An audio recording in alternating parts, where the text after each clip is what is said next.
Hello বন্ধুরা, আজকে তোমাদের সাথে একটা রেসিপি শেয়ার করব। সবাই তো চিকেন বিরিয়ানি, মাটন বিরিয়ানি সবাই খাও।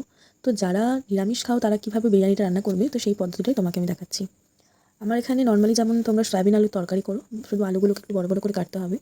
সেভাবে রান্নাটা করার পর যে রাইসটা আপনি করবেন সেই রাইসটা ধুয়ে ভালো করে রান্না করে নিতে হবে। তো আমি এখানে প্রথমে আমার এই ডেচকিটাতে প্রথমে ঘি দিয়ে তারপর আমি যত যে আমার যে সয়াবিনের তরকারিটা সেটা আমি তুলে দিলাম। তারপর অল্প অল্প করে আমি ভাতগুলো, রাইসটা যেটা আছে সেটা আমি সম্পূর্ণভাবে এখানে ছড়িয়ে দিচ্ছি।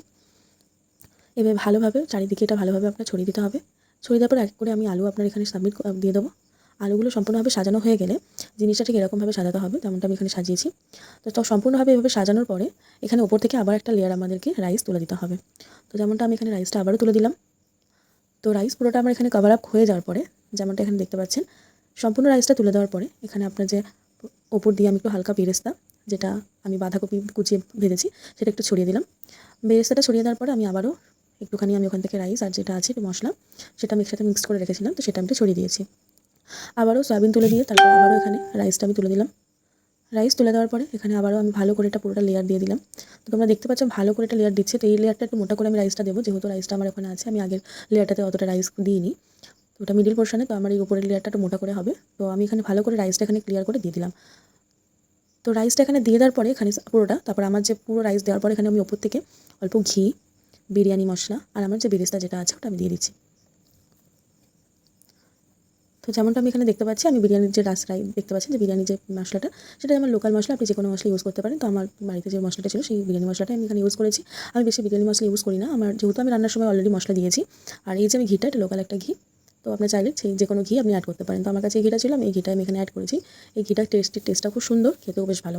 তো আমি এই ঘিটা অ্যাড করার পর উপর থেকে যে আমার, যেমনটা আপনার ফুড কালার ইউজ করতে পারেন, আমি আমার ফুড কালার ইউজ করিনি, এখানের মধ্যে অল্প গোলাপ জল, কেওড়ার জল আর সামান্য মিঠা আতর তোমরা ইউজ করতে পারো। তো আমি এটা ইউজ করেছি এখানে। তো এটা দেওয়ার পর উপর থেকে আবার গার্নিশিংয়ের জন্য আমি বেরেস্তা দিয়ে দিচ্ছি। অনেকে তোমরা কাজু কিশমিশও দিতে পারো, যেহেতু এটা ভেজ তো সেটা অ্যাড করতে পারো। তো আমি দিইনি, আমি শুধুমাত্র বেরেস্তাটা দিয়ে ভালো করে পুরোটা ওপর দিয়ে কোটিংটা দিয়ে নিয়েছি। এটা আমি এখন বন্ধ করব।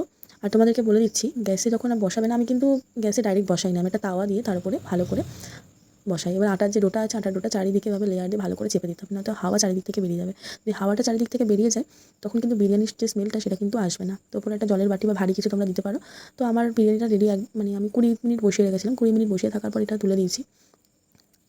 তো এটা তুলে দেওয়ার পরে সবার তোমরা চাইলে এই আটার এটা তুলে নিতে পারো। তো আমি যেমন এখানে আটার যে ডোটা আমি দিয়েছিলাম সেটা সম্পূর্ণটা আমি ভালো করে পরিষ্কার করে নিয়েছিলাম। তো এটা পরিষ্কার করে নেওয়ার পর আমি আস্তে করে একটা সাইড দিয়ে বিরিয়ানিটা তুলেছিলাম। তুমি দেখলে বুঝতে পারবে সম্পূর্ণটা যেমন একটা বাড়িতে দোকানে যে বিরিয়ানি হয় যেমনটা দেখতে ঠিক তেমনটাই এটা লাগছিলো, কিন্তু শুধুমাত্র এটা ভেজ। তো তোমরা চাইলে যারা ভেজ খাও তারা এটা ইউজ করতে পারো। এমনকি তোমরা চাইলে তোমরা ভগবানকে এটা বানিয়েও নিবেদন দিতে পারো, কোনো অসুবিধা নেই। দেখতে পাচ্ছ খুব সুন্দর হয়েছে এটা। তো যাই হোক, এটা আমার রাতের টেস্টি রাতের খাবারটা ছিল। তো দেখতে পাচ্ছি এইভাবে ঠিক নিয়েছি। ব্যাস, টাটা।